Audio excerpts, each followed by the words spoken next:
Muy buenas tardes para todos. En nombre de la Red Juvenil de Arbitraje de la Cámara de Comercio de Bogotá, les agradecemos muchísimo por acompañarnos el día de hoy.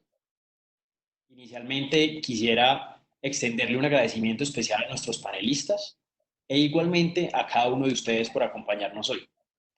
Igualmente, mil gracias al Centro de Arbitraje y Conciliación de la Cámara de Comercio de Bogotá, a Gustavo Piedradita, al doctor Mauricio González, a Molly García y a Amalfi, que nos está ayudando con todas estas gestiones de la plataforma tecnológica.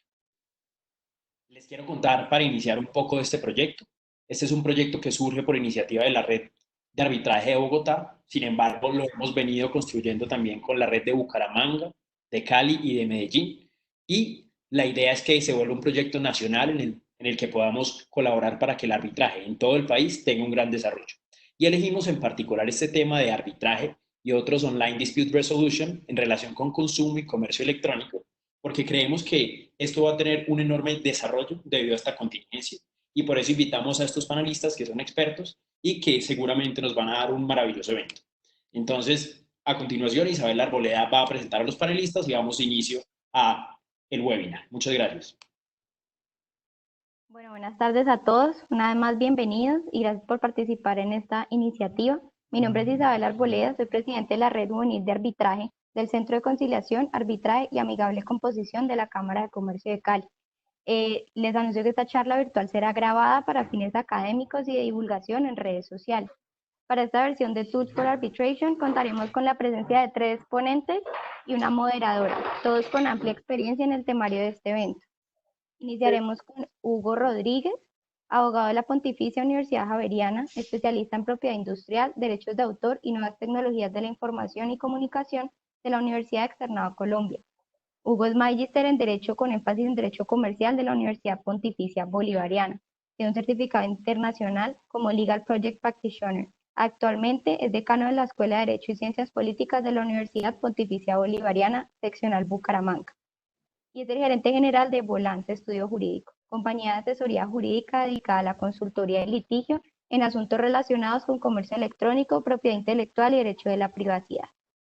Posteriormente, seguirá el doctor Eric Rincón, abogado de la Universidad Rosario, doctor en Derecho de la Universidad Europea de Madrid. Actualmente se desempeña como presidente para Colombia FinTech. Cuenta con más de 19 años de experiencia en el desarrollo ejecutivo, jurídico, tecnológico y estratégico de empresas. Eric Rincón es líder académico dentro del campo jurídico de las TICs y es profesor asociado a la Facultad de Jurisprudencia de la Universidad del Rosario. Terminaremos con la doctora María Carolina Porción, quien actualmente se desempeña como superintendente delegada para la protección del consumidor de la Superintendencia de Industria y Comercio. Carolina es abogada de la Universidad Externado Colombia con estudios de maestría de Derecho Privado de la Universidad de Roma Tor Vergata, con más de 10 años de experiencia dedicados principalmente a la protección del consumidor. Carolina se desempeñó como gerente regional de Unilever, docente de la Universidad de los Andes y de la Universidad Externado de Colombia. Nuestra moderadora, la doctora Laura León, es ubicante en el Centro de Arbitraje y Conciliación de la Cámara de Comercio de Bogotá, en el área de arbitraje nacional. Es auxiliar de investigación del Departamento de Derecho de los Negocios de la Universidad Externado. Podemos continuar con Laura. Bienvenidos. Bueno, muy buenas tardes para todos. Bienvenidos a esta segunda sesión de Tool for Arbitration. Como lo saben del título de nuestro foro, nuestros panelistas tocarán 3 temas muy importantes: el arbitraje, las ODR, esto aplicado en materia de comercio electrónico y derecho de consumo. Este último particularmente importante desde que se implementó la Ley 1563 del 2012, que derogó la prohibición que traía el Estatuto del Consumidor de pactar cláusulas compromisorias en esta materia. Asimismo, consideramos importante abarcar el día de hoy el cómo el arbitraje y los diferentes mecanismos de solución de conflictos han ido utilizando, o más bien se han venido alineando al desarrollo de las nuevas tecnologías de la información, permitiendo el uso de plataformas en donde nos alejemos de la mentalidad que tenemos de acudir a centros, llevar expedientes en físico, para llevar todo 100% virtual.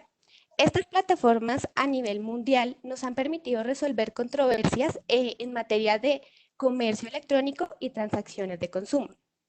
En este sentido, nuestros panelistas nos darán su punto de vista y la manera en cómo se ha venido manejando y regulando este tema en Colombia y en el mundo. Sin más preámbulos y antes de concederle la palabra al doctor Hugo Rodríguez, les recuerdo que las preguntas que vayan surgiendo pueden hacerlas en el chat de la conferencia. Al final se concederá un término de 15 minutos para responderlas para cada uno de los panelistas. En este orden de ideas, entonces comenzaremos con la intervención de Hugo Rodríguez, quien nos dará desde una perspectiva nacional y de una perspectiva de empresa un punto de vista o una visión de cómo se pactan las cláusulas compromisorias y cómo se lleva el arbitraje en materia de comercio electrónico. Adelante, doctor Hugo.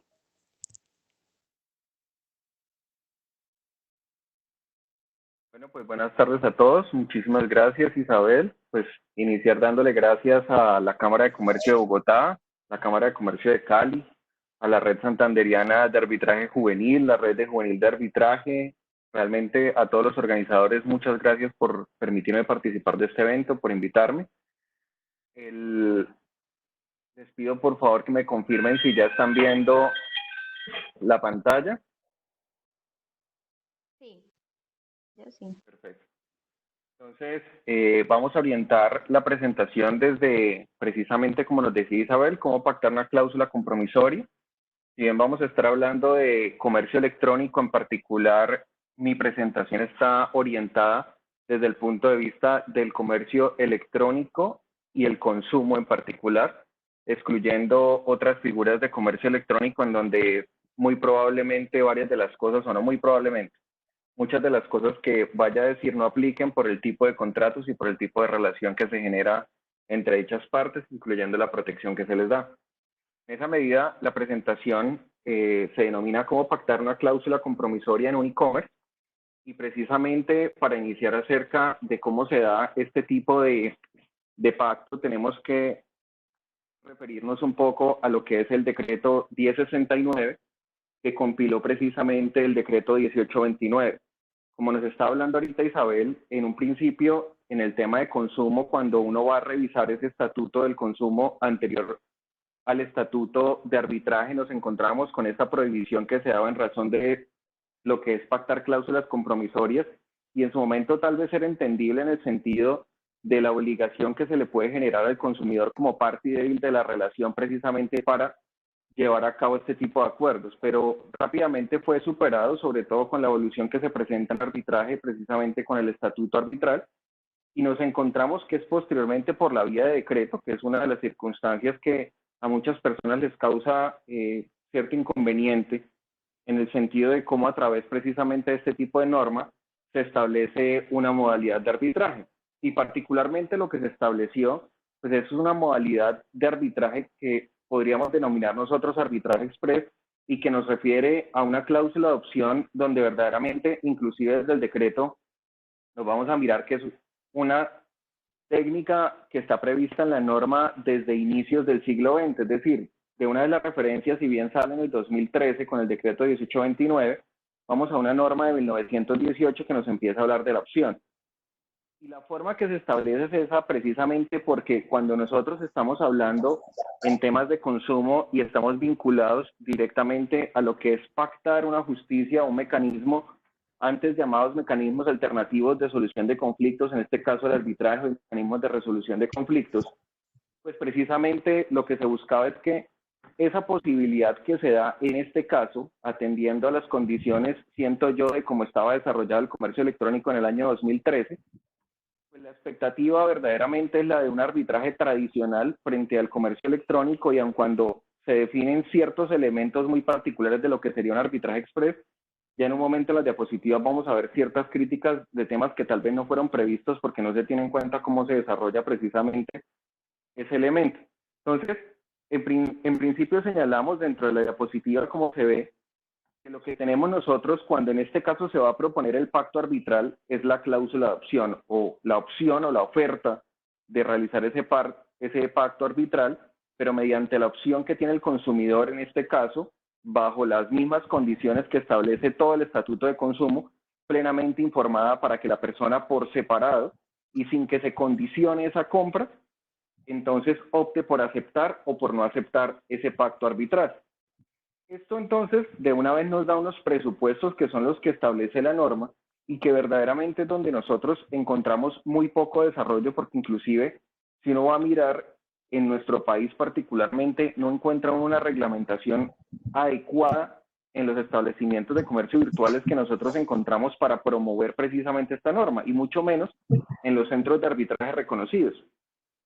Entonces, nos quedamos un poco en lo que es la norma y un poco en cómo funcionan los online dispute resolutions, precisamente en el extranjero, donde evidentemente es una forma muy rápida de solucionar los conflictos. Entonces, en esos presupuestos que nosotros encontramos, de una vez nos remitimos a los presupuestos de lo que es el Estatuto del Consumidor. Nos indica, mire, esa estipulación que se realice con el consumidor, que la vamos a concretar ahorita en un ejemplo que les quiero mostrar, tiene que ser absolutamente clara, precisa, informada al momento de la celebración del contrato. Y pienso yo que acá hay una dificultad y empezamos a verlo, porque es que no solamente por el desconocimiento que tiene el consumidor en nuestro país va a tener dificultades en cuanto a lo que es pactar, sino que de manera previa nos va a tocar a nosotros inclusive explicarle a ese consumidor qué es el arbitramiento, porque claramente los consumidores tradicionalmente, recuerdo, en un escenario de abogados todos sabemos qué es arbitraje, pero los consumidores tradicionalmente no lo saben. Luego, la estipulación debe ser clara, precisa e informada al momento de la celebración del contrato, pienso yo, no solo respecto de que se está pactando, sino que debe haber un entendimiento, por lo menos por ahora, de cómo se va a manejar precisamente ese tema arbitral. Y acá viene también ligado a una práctica de comercio electrónico que tenemos nosotros dentro de nuestro país, y es cómo esa aceptación es libre y además no puede ser impuesta precisamente por esa libertad, pero es que tampoco puede ser presumida. Eso nos lleva a nosotros a la necesidad de separar precisamente de los términos y condiciones, atendiendo a que el pacto arbitral en sí mismo es un negocio jurídico. Entonces, nos toca a nosotros explicar en unas condiciones de las obligaciones del Estatuto del Consumidor qué es precisamente el arbitraje, para luego establecer que se trata de una opción y además finalmente buscar que el consumidor acepte esa cláusula, porque si verdaderamente un comercio electrónico está dando la opción de irse al arbitraje, pues entendería uno que no necesariamente es solamente por dar la opción para ver qué sucede, sino porque se puede encontrar cierta eficiencia en hacerlo. Y de hecho, en términos de tiempo, si atendemos a la forma en que fue regulado el arbitraje express, por lo menos en tiempo, que son 11 días, diríamos que es ideal que se solucione en este tiempo precisamente esas compras que se realizan en comercio electrónico. Pero tenemos que entender también que el comercio electrónico, tradicionalmente como lo entendemos en el país, generalmente está vinculado a compras muy pequeñas, pero van a venir compras cada vez mucho más grandes. Entonces, ¿qué sucede? Acá nos enfrentamos nosotros a un problema de información como presupuesto precisamente de ese pacto de opción, y nos encontramos también con una limitante de tiempo establecida y derivada precisamente de esa norma que viene. Disculpen, acá me aparece una solicitud de anotar contenido. No sé si alguien la está viendo.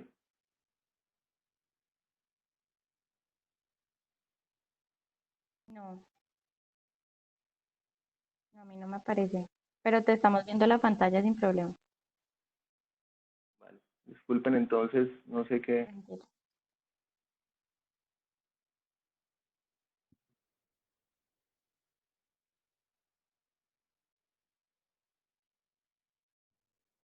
¿Ya se está viendo?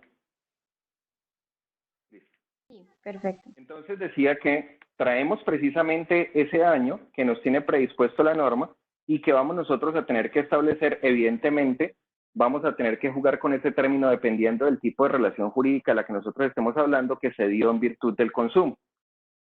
Que sí es muy interesante precisamente en esa cláusula, que afortunadamente no se hicieron exclusiones, por lo menos dentro de lo que es el decreto, en lo que establece a cuáles de los elementos de la relación jurídica de consumo que se presenta pueden ser materia arbitral.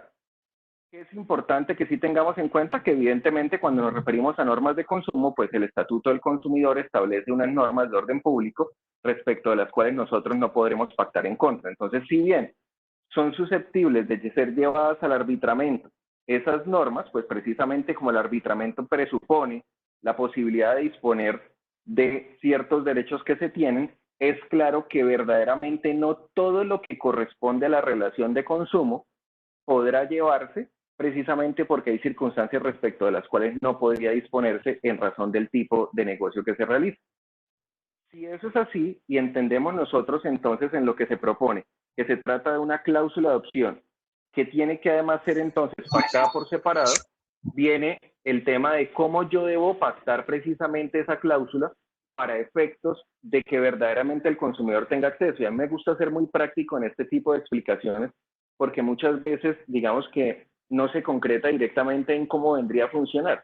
Y esto es meramente una propuesta que quedará en debate, y es que lo que se propone acá es precisamente que el manejo que se le da a este pacto arbitral, que es un negocio jurídico propio, pero que está vinculado a esa relación de consumo, debería solicitarse, digo yo, en los términos que se hace con las autorizaciones de datos, cuando estamos hablando nosotros precisamente de ese tema en comercio electrónico y en general en Internet.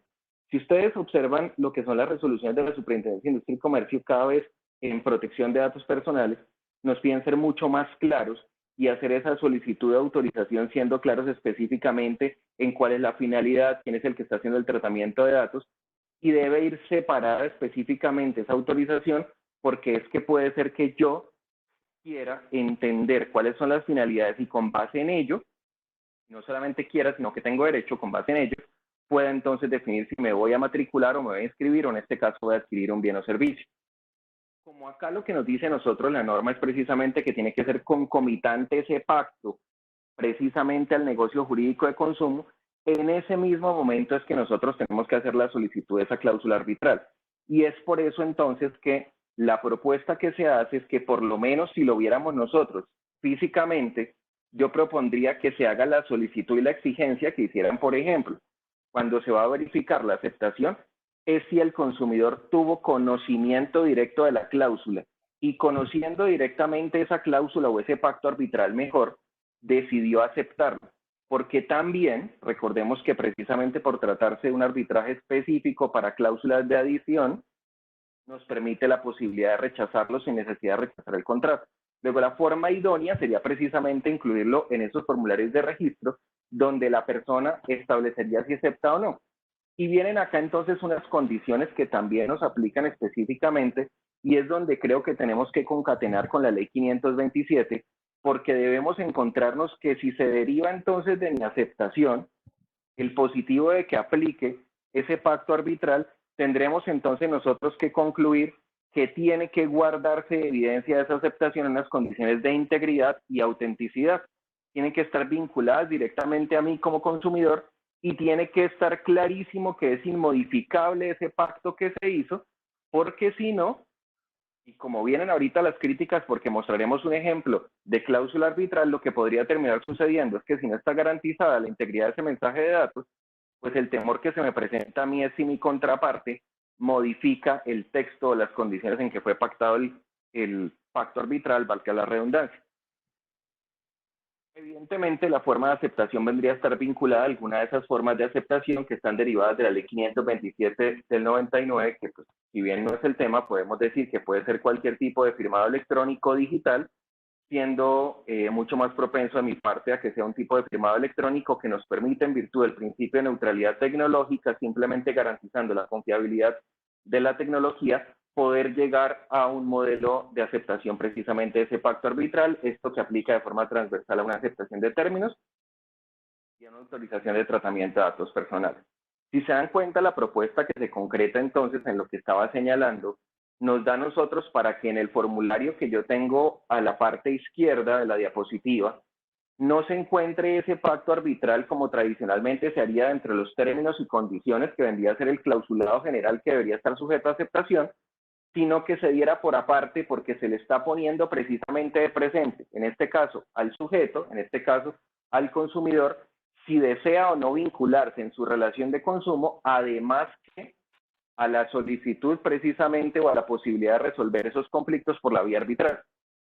En este momento yo les propongo una cláusula sencilla, bastante universal de cómo podría ser pactada. De hecho, es un mero ejercicio académico. Pienso yo que al momento de ser incluida directamente ya para la práctica dentro de lo que es el formulario debemos recurrir a alguna medida de diseño legal para que, por supuesto, el texto y lo que es el lenguaje sea mucho más ameno para el consumidor, pues como les decía ahorita, el problema que nosotros tenemos es doble, porque no solamente tenemos que informarle al consumidor si quiere o no quiere autorizar precisamente que los conflictos se resuelvan por la vía del arbitraje, sino que además viene el compromiso de que él entienda lo que está pactando, que esté suficientemente informado, y de ahí que la redacción final seguramente será mucho más compleja porque el lenguaje que tendremos que usar tiene que ser para el consumidor medio, pero que además tenga la técnica suficiente para que precisamente pueda ser convalidado por un tribunal de arbitramiento.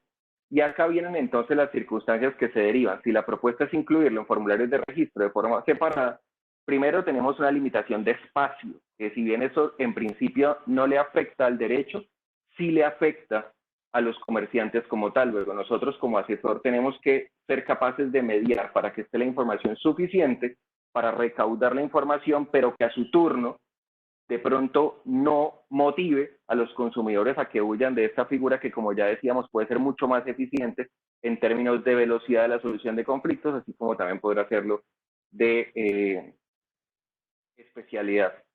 Si se dan cuenta, en esta cláusula que es bastante general, pues nosotros recurrimos precisamente al artículo 80 del decreto 1829 compilado en el 1069 para señalar que de forma universal cualquier circunstancia derivada de la relación de consumo en cualquiera de sus fases y vinculada a la plataforma estaría relacionada directamente para ser solucionada por medio de ese pacto arbitral. Y referimos entonces que el procedimiento arbitral vendría a ser el del decreto 1069, donde específicamente nos referiríamos ya a lo que es el arbitraje express, en ese arbitraje de los 11, 13 días que estamos señalando ahorita, que no me voy a detener a explicarlo un poco porque entiendo que el doctor Eric va a hacer una diferenciación entre los tipos de arbitraje, el virtual y el que corresponde precisamente al express, entonces no me voy a detener en ese punto, pero sí referimos de una vez en la cláusula particularmente al decreto. ¿Se me acaba el tiempo? Quedan 3 minutos. Perfecto. 3 minutos, doctor. Entonces, sí, señor. Entonces, en ese sentido, venimos a encontrar nosotros que precisamente esa cláusula arbitral está refiriendo los aspectos del procedimiento, que puede ser el cómo se da el proceso, y pienso yo que la parte fundamental para entregar nosotros en cuanto a la información va a ser precisamente qué elementos de la relación de consumo tienen que conocer precisamente ese consumidor como tal. Acá, haciendo referencia, por supuesto, al reglamento del centro, que si bien en este momento no hay reglamentos desarrollados, que es una de las cosas que normalmente se pregunta, sí creo que es parte fundamental de cómo se va a desarrollar el comercio electrónico precisamente. Rápidamente señalar entonces que la falta de aceptación al instante de celebrar el contrato deja sin valor y efecto la oferta del pacto arbitral, lo que quiere decir que en la medida que no se haga check en donde estamos señalando con la flecha, pues evidentemente se entenderá por aprobados los términos y condiciones, pero no aprobado el pacto arbitral, y señalar que si se trata de una relación de consumo que no se deriva de un contrato de adhesión, aplicarían entonces las normas tradicionales de arbitraje ante la derogatoria de la prohibición de pactar el arbitraje en consumo. Rápidamente, en estos 2 minutos, señalar que considero que hay unos retos particulares que son 4. El costo que puede tener este tribunal arbitral frente a otras figuras como la española, que es gratuita, para Colombia, donde el bien o producto adquirido no necesariamente tiene un gran valor. La imparcialidad, donde se va a generar la duda para el consumidor de quién es el que está resolviendo, por ende el centro arbitral o la persona que vaya a solventar nombrando los árbitros, tiene que tener precisamente y ganarse la confianza de los consumidores en una forma distinta a la que lo hace un centro tradicional de arbitraje, porque esto va a ser mucho más masivo. Un tema de tecnología donde evidentemente no estamos preparados todavía y digamos que con lo que sucedió ahorita precisamente con el COVID, se pudo identificar que no necesariamente la justicia está preparada para estas circunstancias. El procedimiento express para resolver todo tipo de casos que no necesariamente, porque acá ya no vamos al otro extremo del punto primero, y es que hay ciertos bienes que se pueden adquirir por comercio electrónico y por cláusulas de adhesión que tienen tal costo y tal necesidad probatoria que tal vez en ese tiempo no se alcanza. Cierro dando 3 opiniones, y es que el arbitraje de consumo resultará un mecanismo ágil y eficaz para resolver los conflictos derivados de las relaciones de consumo cuando sea administrado por un agente del mercado que genere una confianza en los consumidores. La propuesta acá es un centro de arbitraje especializado en eso que se dedique a educar al consumidor. 2, el tema de este tipo de arbitraje por el tipo de bienes que normalmente se transan genera un problema de modelo de negocio en los centros de arbitraje que tendrán que sentarse a mirar cómo pueden ser disruptivos y prestar este servicio a los costos que estaría dispuesto a pagar una persona conforme con los bienes que se adquieren tradicionalmente en el comercio electrónico, si bien hay algunos de alto valor, en su gran mayoría son de valores bastante bajos. Y esto nos va a llevar en su momento a hablar del arbitraje gratuito y las posibilidades y cómo podría financiarse. Y cierro la presentación señalando que el arbitraje de consumo electrónico será exitoso en la medida que sea capaz de desprenderse de las formas propias del rito presencial para adoptar sus propias medidas. Esto en particular, y con eso cierro, es que mi propuesta en ese sentido será, si no tenemos un secretario y si lo que sucede es que es absolutamente express y está sometido a una plataforma, tenemos que ser capaces de desprendernos de esos formatos típicos que conocemos de lo que es un auto, de lo que es una notificación, de lo que es un papel jurídico, para convertirlo al lenguaje de la tecnología, donde será una notificación con un pop-up, un mensaje de alerta que me dice admitida una demanda y otras circunstancias completamente distintas que son las únicas que van a permitir tener esa velocidad. De lo contrario, con formatos tradicionales simplemente convertidos en PDF, esto no tiene ningún futuro. Si alguien quiere descargar las diapositivas que les acabo de presentar, pues con gusto les dejo la imagen para que las puedan descargar.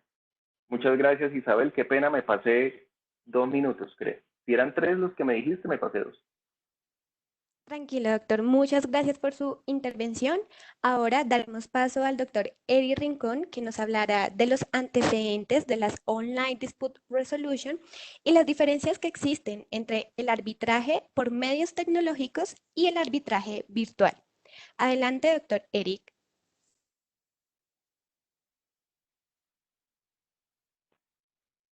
Bueno, muchas gracias. Voy aquí a compartir mi pantalla. No sé si ya la pueden ver.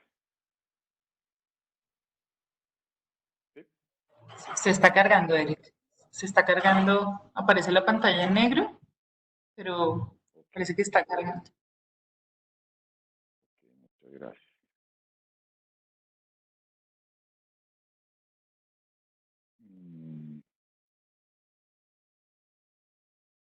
¿Ya la pueden ver o no? Sigue la pantalla en gris. En este momento, Eric, ¿usted puede ver las diapositivas normal o también? Sí, yo las puedo ver bien. Entonces, espérame un segundito, voy a tratar acá de Tal vez elegir cambiar la pantalla que eligió en compartir contenido. De pronto es eso. Perfecto.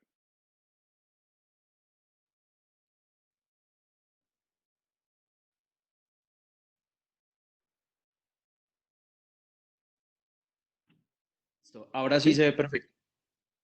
Listo, bueno, muchísimas gracias a la red de Juvenil de Arbitraje y muchísimas gracias a los organizadores de este interesante foro. El día de hoy yo voy a hablar sobre un tema que creo tiene una relevancia importante, que es la distinción entre el arbitraje electrónico y el arbitraje virtual. En ese sentido, mi presentación va a girar en torno a lo que es la habilitación. Ya existen instrumentos jurídicos que permiten habilitar este tipo de mecanismos alternativos de solución de conflictos utilizando tecnologías de la información y la comunicación. Y pues obviamente la necesidad de distinguir completamente el desarrollo de lo que es el arbitraje de la ley 1563, artículo 23, y lo que está definido en el decreto 1829 como arbitraje virtual.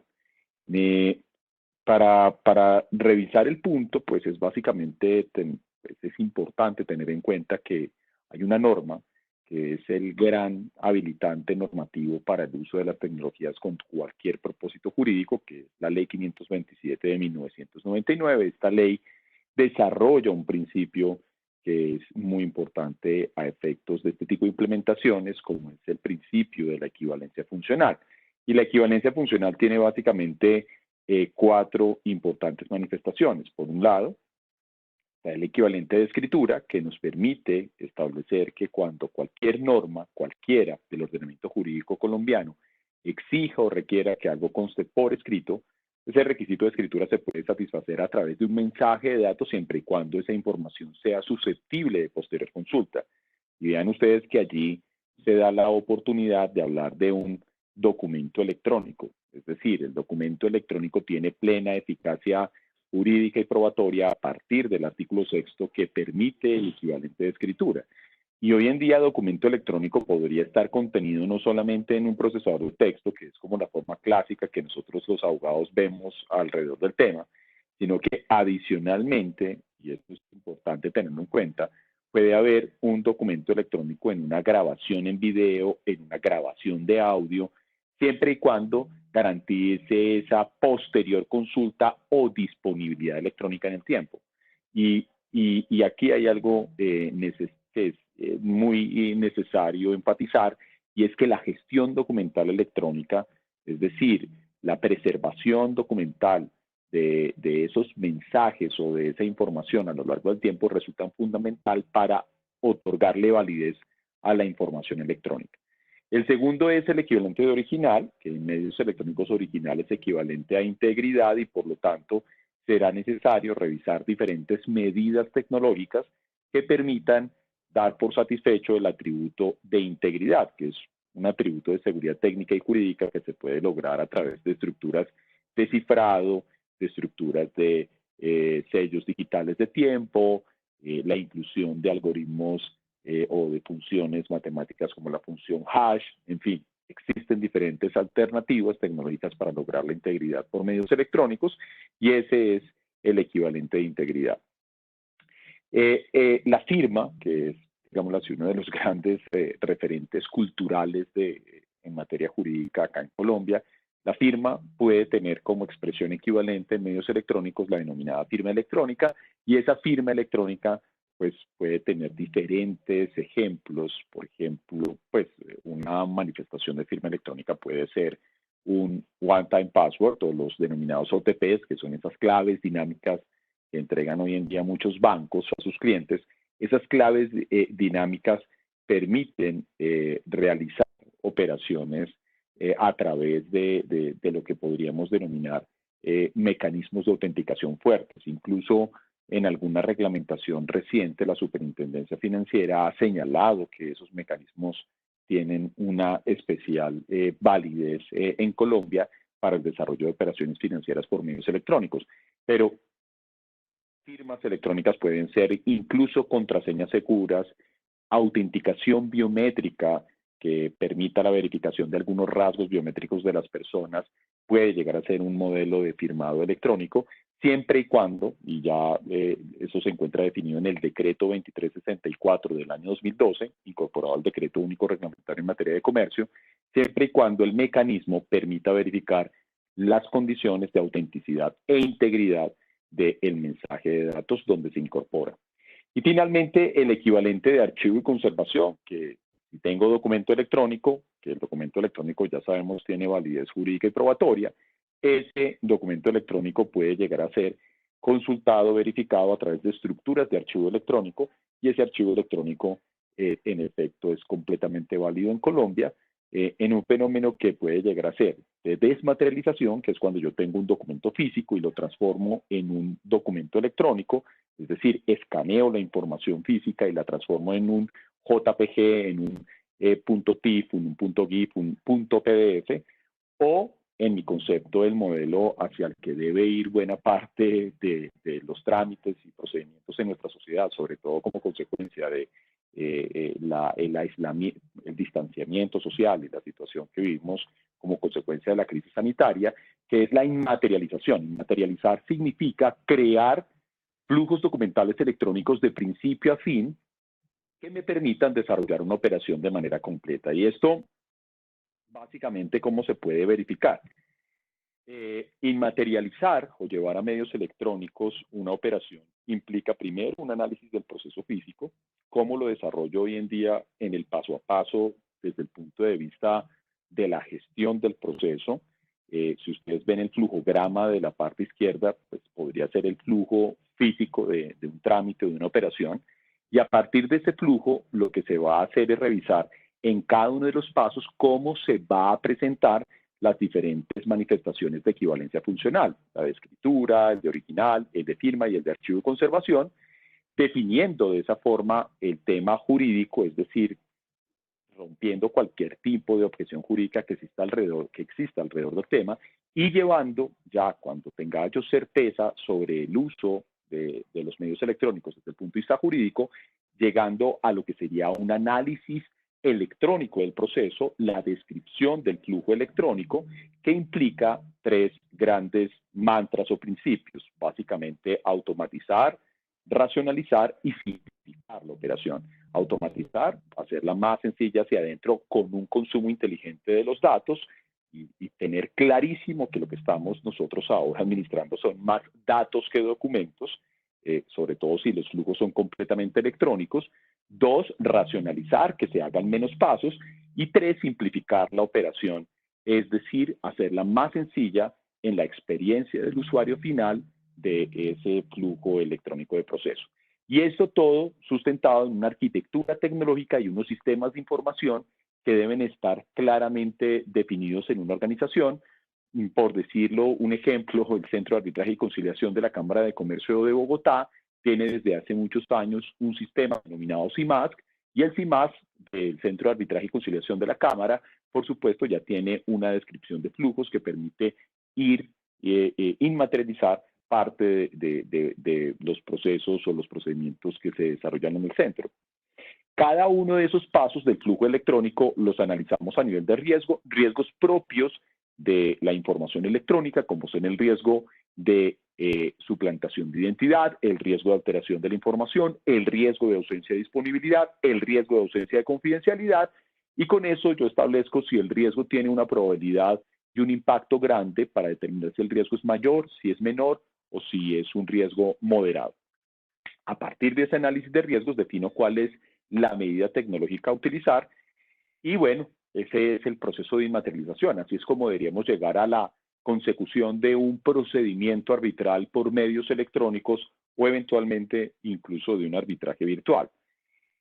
El marco normativo ya un poco lo describía el doctor Hugo en su presentación, pero yo simplemente quería referirme un poco a las normas en materia procesal. Pues la ley 270 ya habilitaba actos de comunicación procesal por medios electrónicos. La ley 794 definió algunos de esos actos de comunicación procesal, entre estos las notificaciones electrónicas, presentación de memoriales por medios electrónicos, comunicación entre despachos judiciales por medios electrónicos.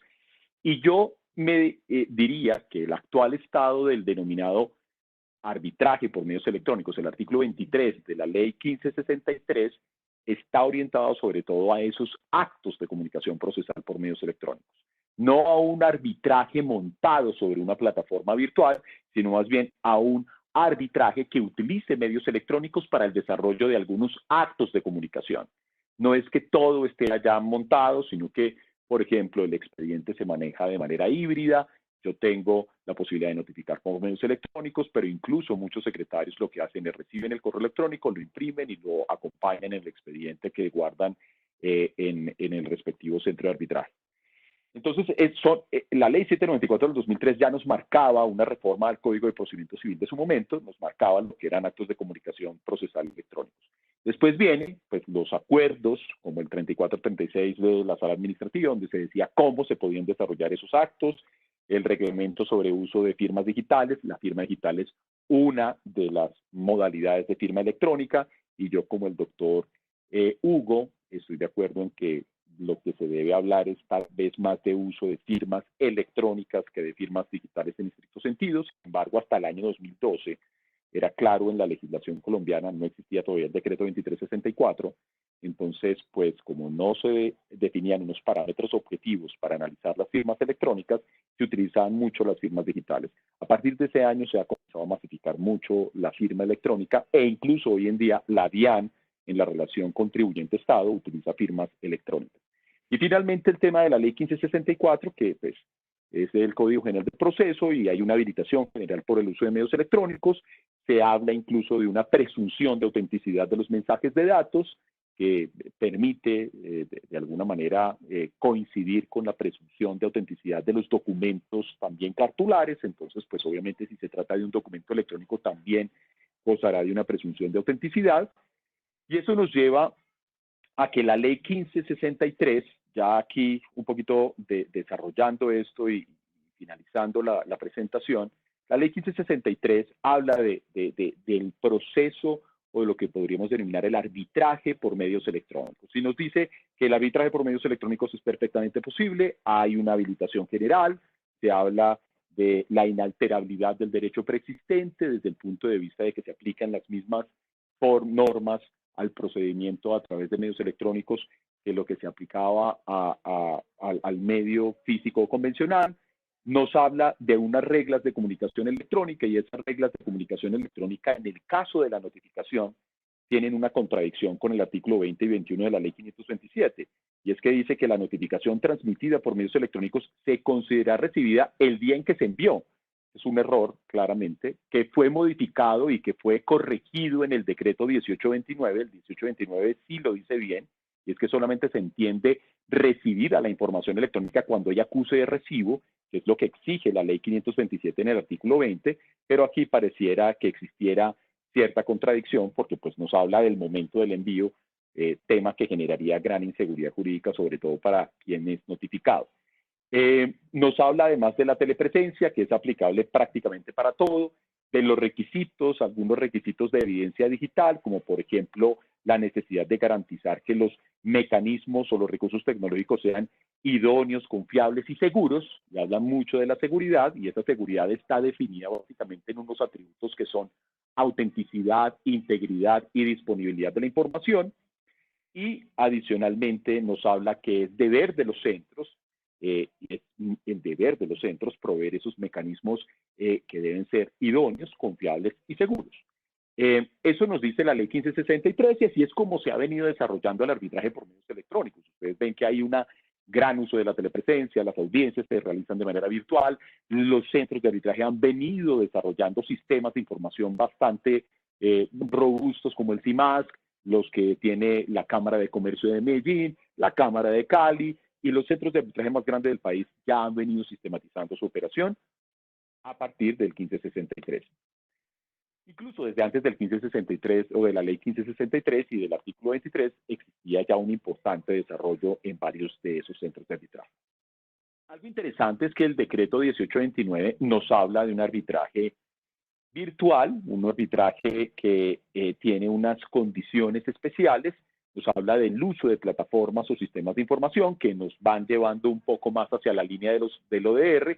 Se trataba, en mi concepto, estaba la ley 1563, artículo 23, y uno decía el 1829 lo reglamentó en estricto sentido y no va a haber nada nuevo. Pues sí hubo algo nuevo, y es que creó un modelo en el cual hay reglas especiales, puede haber reglas especiales definidas sobre todo por allá hacia el artículo 81, donde uno ve que se están planteando procedimientos más cortos, se pueden plantear obviamente términos que son menores y nos va llevando a la dinámica de una plataforma virtual para el montaje del arbitraje, donde como seguramente lo intuyen ustedes, el arbitraje de consumo podría tener un desarrollo, una aplicación muy interesante.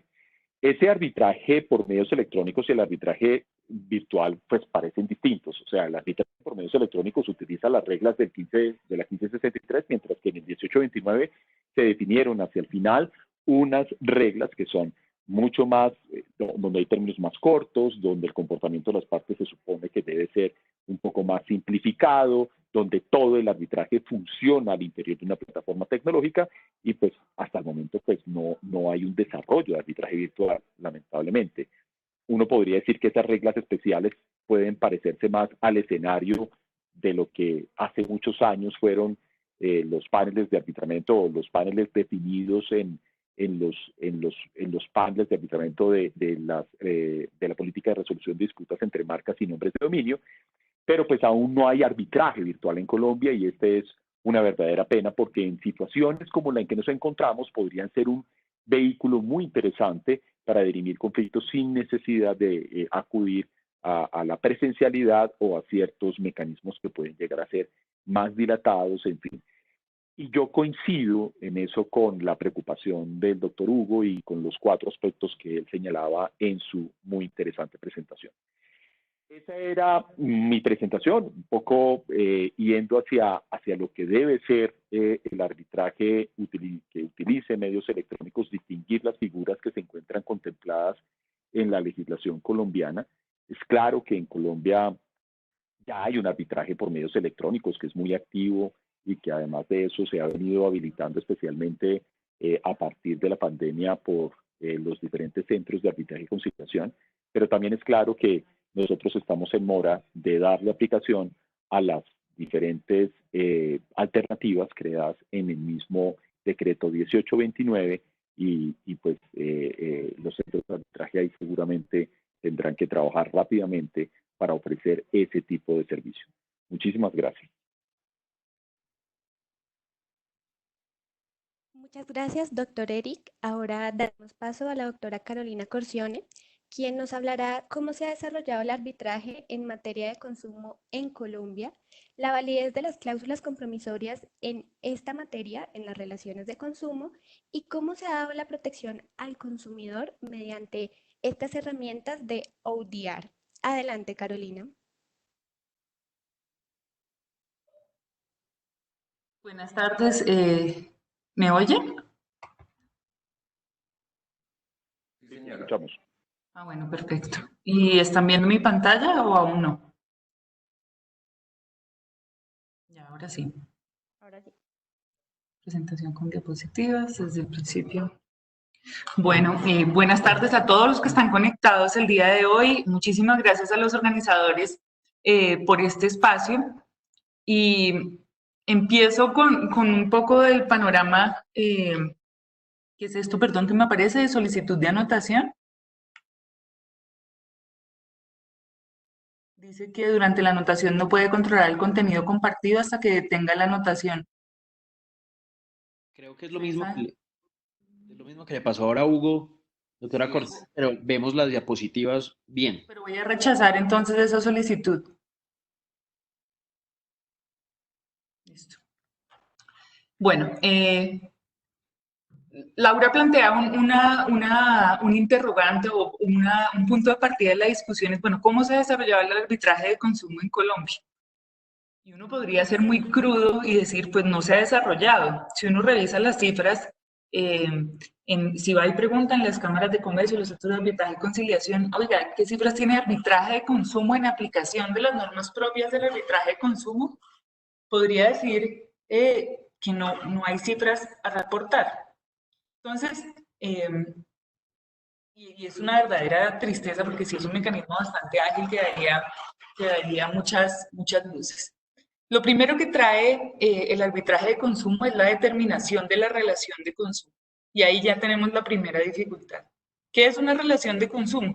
Hablando de materia de derecho del consumidor, es lo primero que se debe determinar para ver si estamos ante un consumidor en uno de los extremos y determinar que el otro extremo, siendo empresario, en esa transacción, en ese intercambio de bienes y servicios, se configura la relación de consumo que pues es la que activa la aplicación del Estatuto del Consumidor.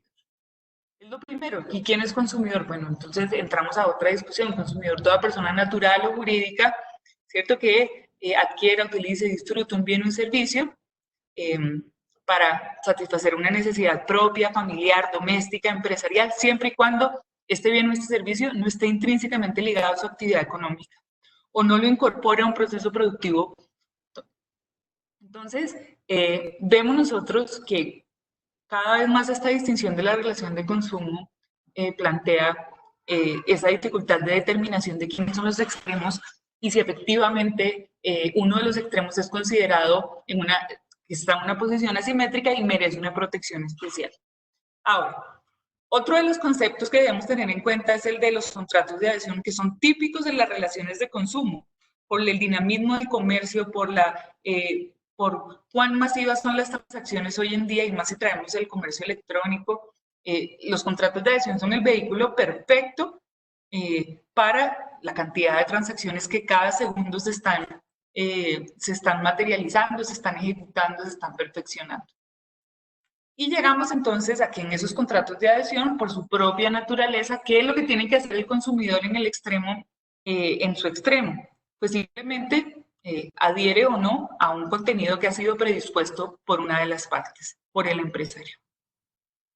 Cuando se expide el Estatuto del Consumidor, en el artículo que trae, y es un gran avance para la legislación colombiana, ese catálogo de cláusulas que son consideradas abusivas, en un primer momento se considera que el pacto arbitral, incluir esta forma de resolver las disputas que haya entre consumidor y empresario, incluirlo en el contenido predispuesto, pues se entiende como abusivo porque impone al predisponente, al consumidor una forma de resolver sus conflictos y limita el acceso a la justicia en la forma en que prevé el mismo legislador.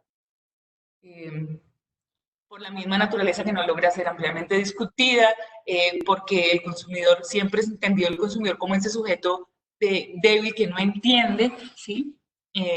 Entonces, pues se considera y se entiende que incluir el pacto arbitral dentro de un contrato de adhesión, pues resulta abusivo.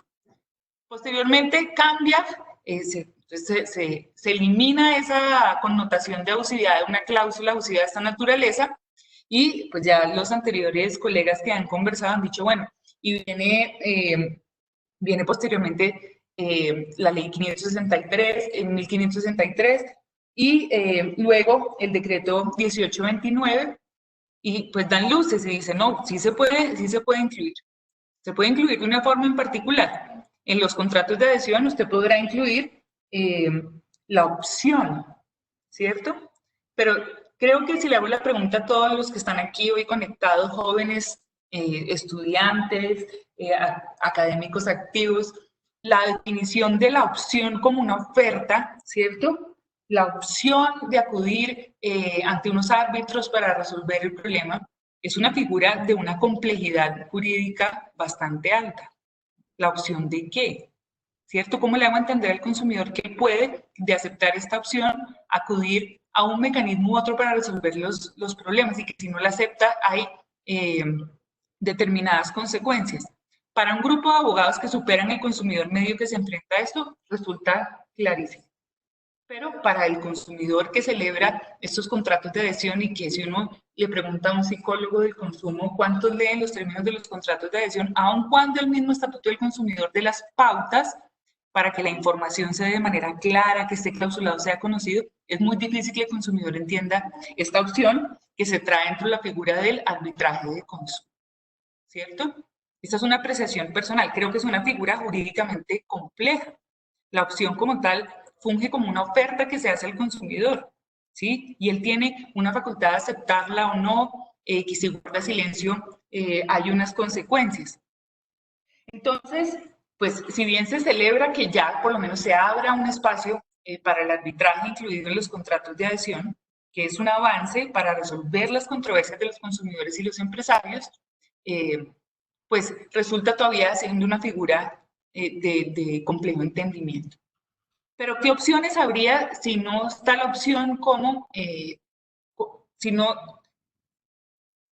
se da paso a otras posibilidades para acudir ante árbitros para resolver las controversias?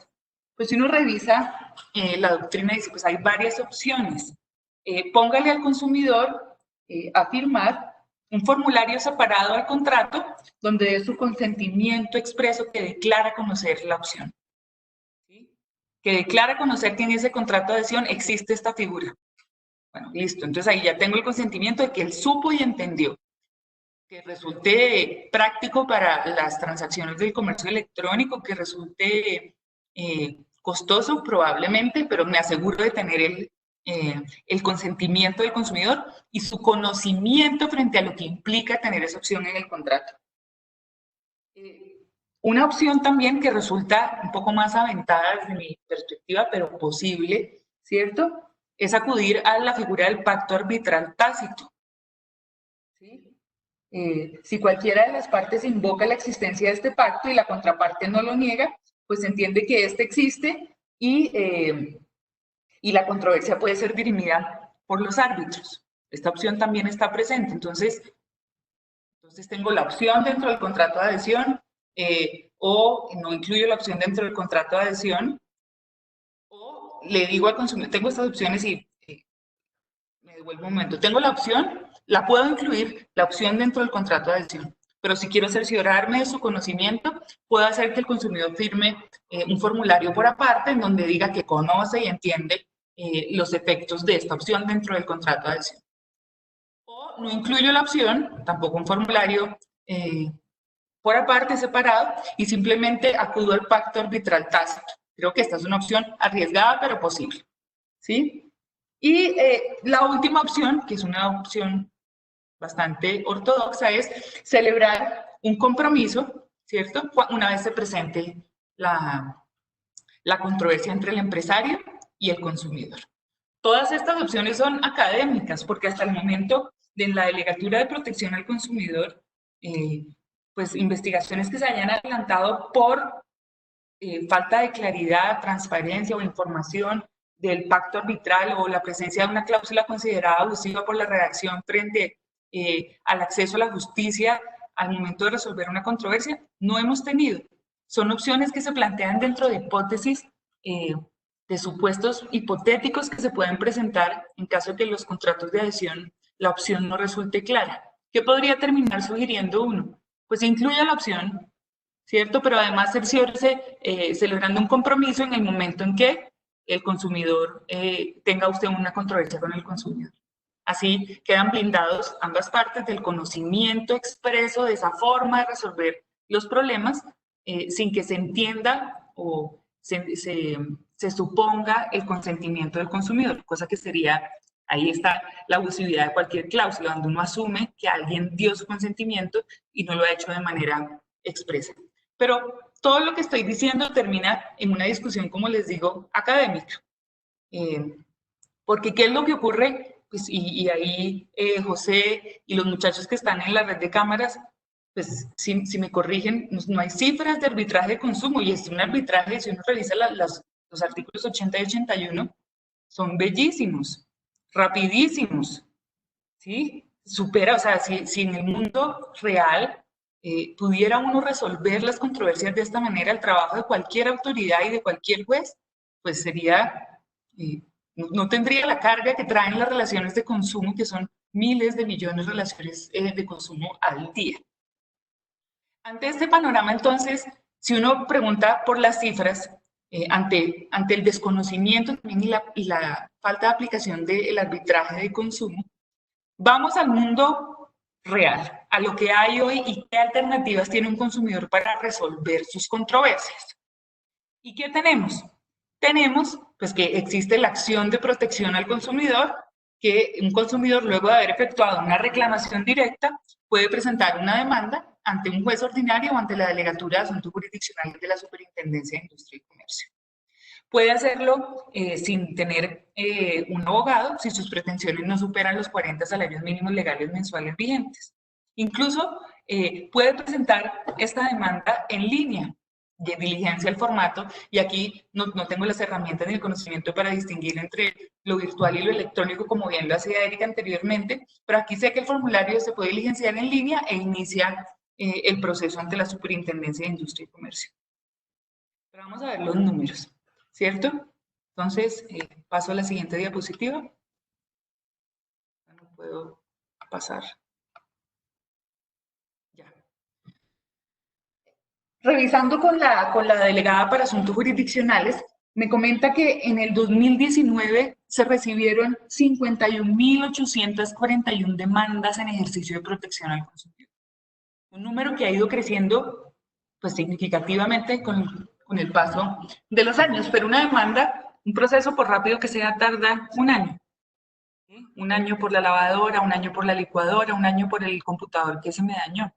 Sigue siendo, pues si bien es mucho más ágil teniendo jueces especializados en protección al consumidor, sigue siendo un término bastante amplio para dirimir una controversia que fácilmente se podría solucionar a través de otros mecanismos, ¿sí? Más cuando la mayoría de las transacciones se están volcando hacia el comercio electrónico. Entonces, ¿qué se ideó la Superintendencia de Industria y Comercio en el 2015? No hace mucho, fíjense, 2015, 5 años han pasado. Dijo, bueno, yo no puedo fungir como conciliador, no tengo los permisos para hacerlo, pero dentro de mis funciones está la de facilitar las conversaciones entre empresarios y consumidores para resolver sus problemas, los problemas entre ellos. ¿Sí? Entonces, crea esta figura de la facilitación. Uno dice, ¿pero qué es un facilitador? La facilitación sí es un mecanismo alternativo de solución de controversias. Está arreglado, que es una forma de mediación. No se sabe. La facilitación, como su nombre lo indica, es yo voy a propiciar una conversación. Y así surge la plataforma SIC Facilita.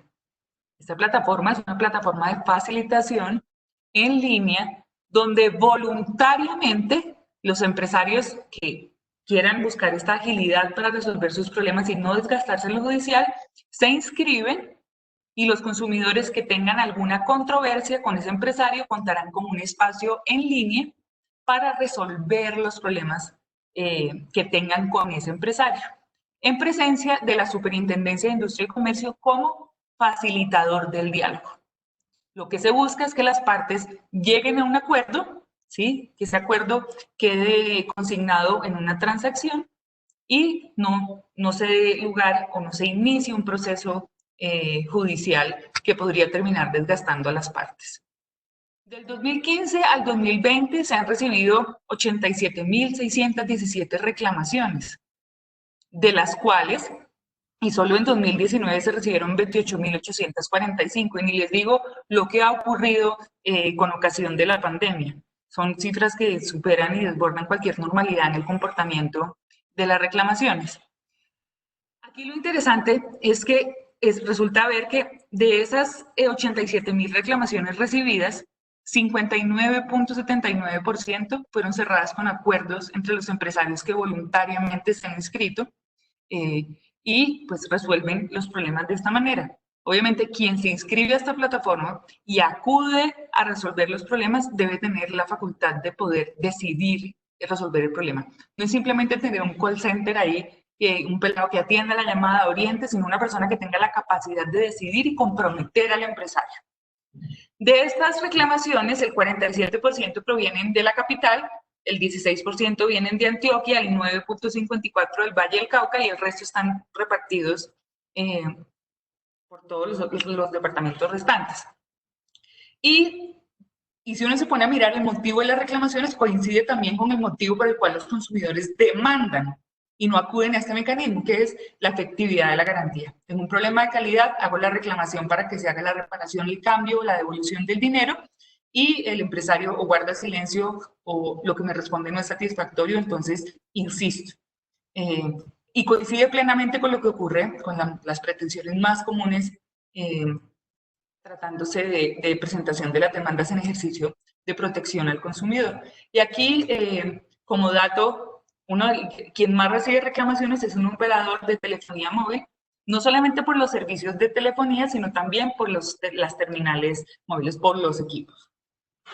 Entonces, tenemos este mecanismo. Es un mecanismo sofisticado pues, y bastante desarrollado para una autoridad que hasta hace no muchos años asume estas facultades jurisdiccionales y busca la forma de resolver ágilmente los problemas particulares y concretos de los consumidores.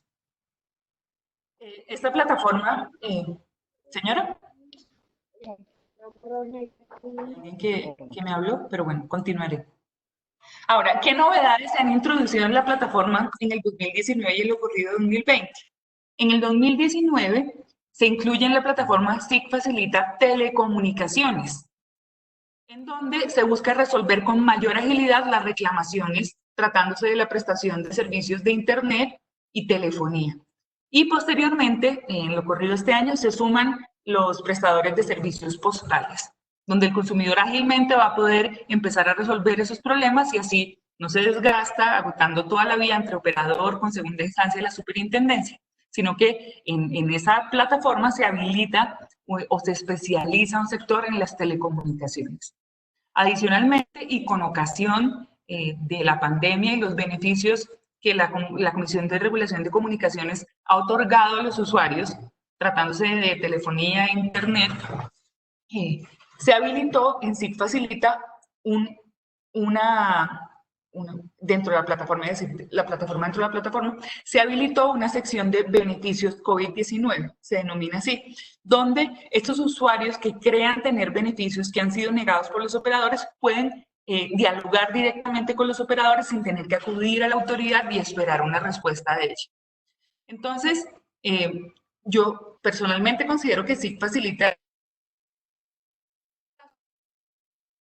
esta búsqueda de agilidad en la resolución de los problemas con los consumidores, donde la autoridad facilita el espacio, interviene en la mediación, no hay unas reglas procedimentales en que las partes tengan que seguir, sino se busca un diálogo abierto y sencillo entre ellas para buscar una solución que quede plasmada en una transacción.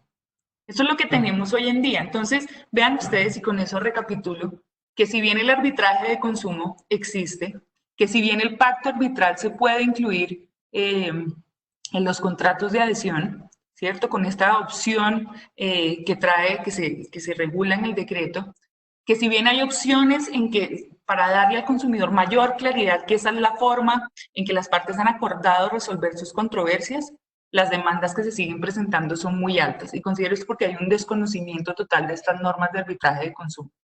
Y si bien hay un número de demandas muy altas en ejercicio de la acción de protección al consumidor que van a terminar colapsando esta justicia especializada en materia de consumo, esta herramienta sí facilita el trabajo del juez porque un alto porcentaje de ellas terminan cerradas con acuerdo en favor del consumidor. Entonces, los pasos se están dando. Esta es una ventana a explorar como un mecanismo para resolver los problemas que se dan en lo virtual sin la necesidad del desplazamiento y el rigor de muchos otros trámites en el mundo real. Este es el mundo real también, digo, en el mundo presencial, por llamarlo así. Y pues esas eran mis precisiones y les agradezco este espacio para conversar sobre lo que estamos haciendo. Muchas gracias.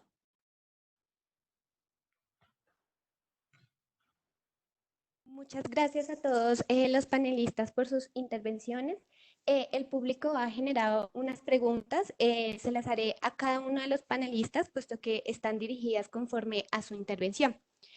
Respecto a la intervención del doctor Hugo, los participantes nos preguntan, ¿el arbitraje en comercio electrónico solo podría dirigirse contra el proveedor o podría ser también contra el productor?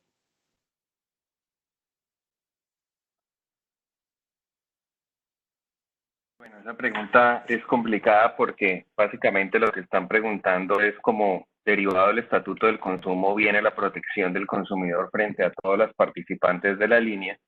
Entonces estaría precisamente el tema de cómo se habilita la participación de cada uno de esos miembros. Desde mi punto de vista va a depender mucho de los términos y condiciones como estén pactados, porque yo sí entendería que como se trata de una figura especial, entonces tendríamos que acudir a la forma en que nos estén proponiendo a nosotros el pacto. Dependiendo del tipo de plataformas que se presentan en comercio electrónico, porque no necesariamente todas son B2C, sino que puede ser, por ejemplo, C2C o cualquiera de ellas, va entonces a depender si todos los participantes, a mi juicio, suscribieron o no suscribieron ese pacto arbitral. Y por suscripción me refiero a que dieron una aceptación que bien puede ser electrónica. En este sentido, si por ejemplo se tratara de un comercio y estamos hablando de algunos de los participantes, si con él tenían unos términos y condiciones en los que también se había aceptado esa cláusula, pues entonces se le tuvo que haber puesto de presente al consumidor y todos estarán involucrados. Pero si el pacto arbitral quedó solamente entre la plataforma y el consumidor, pues básicamente sería entre esos dos y se generaría entonces ahí el problema de si tiene que haber un litisconsorcio y si es el litisconsorcio, entonces vendría a ser obligatorio o no, caso en el cual tendría que llamarse esa parte, a ver si acepta vincularse o no al pacto, si es que no lo ha suscrito. Muchas gracias. ¿Alguno de los panelistas, de los otros panelistas quiere intervenir?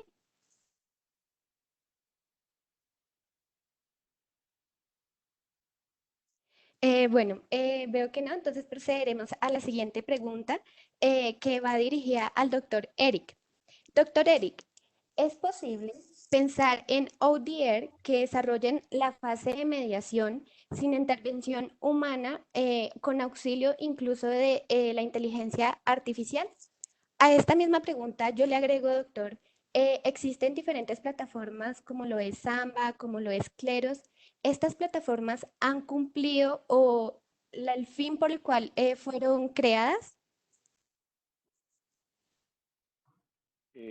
Bueno, muchas gracias por la pregunta, Laura. Yo creo que en efecto se podría desarrollar hoy en día a través de instrumentos de Big Data y de inteligencia artificial, incluyendo, por supuesto, Machine Learning, este tipo de herramientas, sobre todo para la resolución de casos, digámoslo así, simples o que requieran un desarrollo, tal vez, digámoslo así, en procesos tan complejos como los que puede ser un arbitraje, pues se requeriría pues un nivel de programación especial y pues hacer procesos de deep learning que nos lleven finalmente a una resolución de conflictos, pero ya hay algunos prototipos andando en el mundo y yo ahí les quiero decir que ayer precisamente, y quienes estén interesados, yo monté en el LinkedIn, bueno, yo no, realmente el que lo montó fue Juan Carlos Lancheros. Ayer hicimos una reunión donde revisamos todas esas herramientas que existen hoy en día a nivel mundial, entre estas Xerox y todas las demás, y en la red, en el LinkedIn de Juan Carlos Lancheros o en el mío, publicamos en el vínculo de YouTube donde se puede ver la descripción de cada una de esas herramientas y ya se ha de alguna manera llegado a alguna resolución simplificada en situaciones que también tienen, digámoslo así, una característica simplificada de conflictividad, porque pues para temas complejos tal vez todavía no, pues todavía no son suficientes. Todavía estamos en un nivel de inteligencia artificial muy básico y es muy probable que en poco tiempo y teniendo en cuenta la capacidad de procesamiento y los data lakes que se están armando hoy en día, pues podamos llegar rápidamente a ese tipo de herramientas. Sí, doctor. Agrego para usted otra pregunta y si el doctor Hugo también quiere intervenir. Es sobre los ODR, cómo los diseñados, por ejemplo, por eBay, pueden ser recibidos en Colombia. ¿Cómo solucionar los problemas de la independencia? Pues yo estimo que en ese caso puede ser básicamente a través del acuerdo de las partes en el que se puede pactar ese tipo de soluciones. O sea, yo creo que ahí el principio es que si yo puedo definir eso convencionalmente, pues lo podría desarrollar en el país. Ahora, obviamente eso implica un desarrollo tecnológico que, como le digo, algunos centros de arbitraje todavía no, pues no sé, es más como un tema de capacidad técnica que un tema de una definición jurídica en mi concepto. De mi parte, yo creo que hay un tema fundamental y va a ser la confianza. Verdaderamente, solo en la medida en que el consumidor ve que es efectiva la solución de los conflictos por esta medida, realmente es una circunstancia que, acompañada, por supuesto, de lo que nos dice el doctor Eric en cuanto a la forma de pactarlo, vamos a poder llegar a esas circunstancias. La confianza que yo tengo en que recibido el producto o con un problema en mi relación de consumo se solucione por estas vías, es finalmente lo que nos va a permitir a nosotros llegar a eso. Es solamente, digamos que basados inclusive en la confianza que alguien está dispuesto a pedir por eBay, alguien está dispuesto a pedir a China, y es precisamente que siente garantizado su dinero, que aunque poco, lo tiene con esfuerzo y sabe que va a ser respaldado en la medida que necesite devolver un producto, entrar en una controversia frente a la calidad que recibió o el tipo de bien que recibió. Muchas gracias, doctores. Ahora, para la doctora Carolina, desde Argentina nos preguntan, ¿en Colombia hay agencias estatales de defensa del consumidor? Efectivamente, está la Superintendencia de Industria y Comercio en su doble función de policía administrativa que ejerce inspección, vigilancia y control, y en su facultad de juez en la Delegatura de Asuntos Jurisdiccionales para conocer de temas de consumo. no existe una instancia dedicada exclusivamente al arbitraje de consumo como podría ocurrir en otros países dentro de la Autoridad de Protección al Consumidor, pero sí está agrupada en su gran mayoría las facultades en la superintendencia. Hay otras autoridades que también protegen al consumidor en sectores específicos de la economía, pero en la Superintendencia de Industria y Comercio tenemos como esa competencia residual y casi que general de aquellas relaciones de consumo en donde no haya un régimen específico. Muchas gracias a todos y por la última pregunta, sin quitarle más tiempo.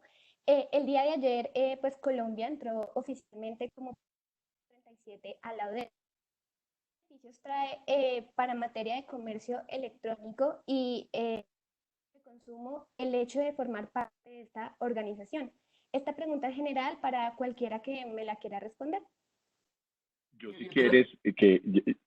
Ay, perdóname, Carolina. Es que ya me toca salirme porque tengo una reunión a las 6:30 y quería decirles simplemente que me parece una extraordinaria noticia, pues uno, porque pues el país está en una de las organizaciones internacionales pues que puede desarrollar más proyección, en fin, pero en otro tema, pues la OECD ha sido tradicionalmente un generador de estándares muy buenos en temas de protección al consumidor por medios electrónicos. En gran parte, la ley 1480 y su capítulo de protección al consumidor electrónico provienen, digámoslo así, de esas mejores prácticas. Entonces, yo creo que es una buena noticia, sobre todo para recoger eso que es como una experiencia, no solamente una experiencia internacional muy, muy interesante, sino además de eso puede llegar a ser un vehículo para que podamos transferir esas mejores prácticas que combinen tecnología y derecho.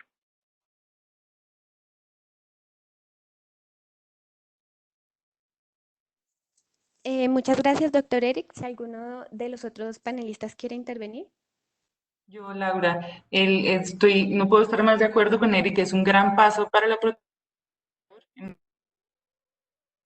el artículo 51 ya recogía la recomendación de protección al consumidor en el contexto del comercio electrónico de la OCDE, que antiquísima y que en el 2016 se actualizó, lo que nos obliga en este momento a mantener esos estándares, a buscar replicar esas buenas prácticas que se hacen en el Comité de Políticas de Consumo. Creo que solo son buenas noticias para la protección al consumidor.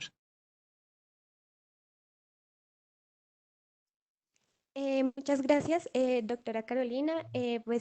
Tengo la última pregunta del público para no quitarles, digamos, más tiempo, y es, ¿el hecho de que el productor no preste su consentimiento a un acuerdo arbitral desvirtuaría la solidaridad que impera en la ley 1480 entre productor y distribuidor y proveedor?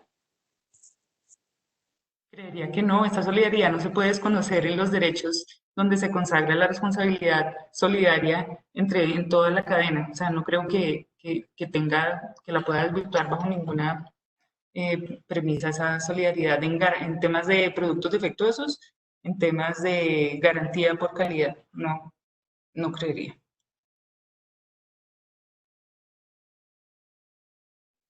Listo. No siendo más, les agradecemos mucho su asistencia. Esperamos que haya sido un espacio de enriquecimiento académico y esperemos que nos encontremos en una próxima ocasión.